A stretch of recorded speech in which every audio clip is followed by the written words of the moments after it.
Diretso ko po yung Biblia ng Pampangan dahil mali sa sasali na ito. Kulang siya eh.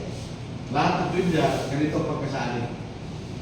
Sinabi ni Pedro, Ananias, bakit namatay ka kay Satanas? At nagsinungaling kay Espiritu Santo, tandaan natin. Hindi siya nagsinungaling sa Ama, hindi siya nagsinungaling sa Anak. Specifically, siya nagsinungaling sa Espiritu Santo. Ang paniwala niyo sa sinabi ni Pedro, di ba?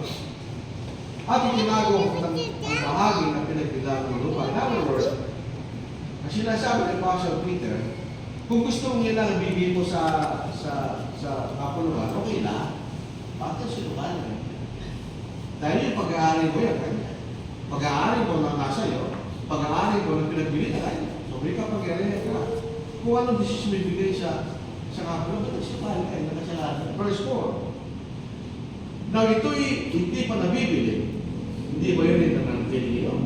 At ang tayo nagbili na, hindi ba nasa iyo yung kapangyarihan? Kaya sinungaling ka. Tuloy na. Bakit inisip mo ang bagay na ito?